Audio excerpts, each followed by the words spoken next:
后来乡亲啊，明仔载劳动节，劳工朋友有3天的年假，这嘛是防疫的考验。各道休息站祭出着更加严格防疫的措施，进入室内拢要挂喙暗，爱磅体温。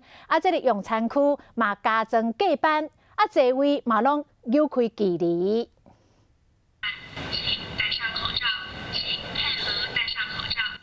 各道休息站的入口处听到咧放送，爱挂喙暗，不过也是有人袂记的，就安尼行入去，一直到甲服务人员注意到。袂记咧挂喙暗，只好换先离开。面对5月初年假可能出现的人潮，休息站的人员真谨慎，无需要开放的出入口，拢总封起来。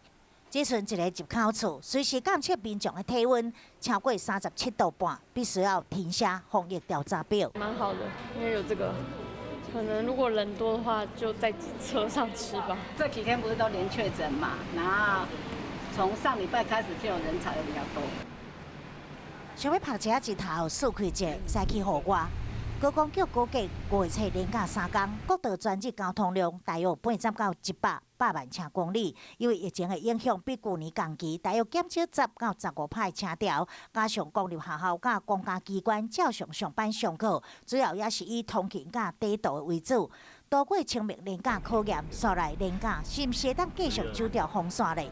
就看民众防疫观念，敢会当时时刻刻记在心。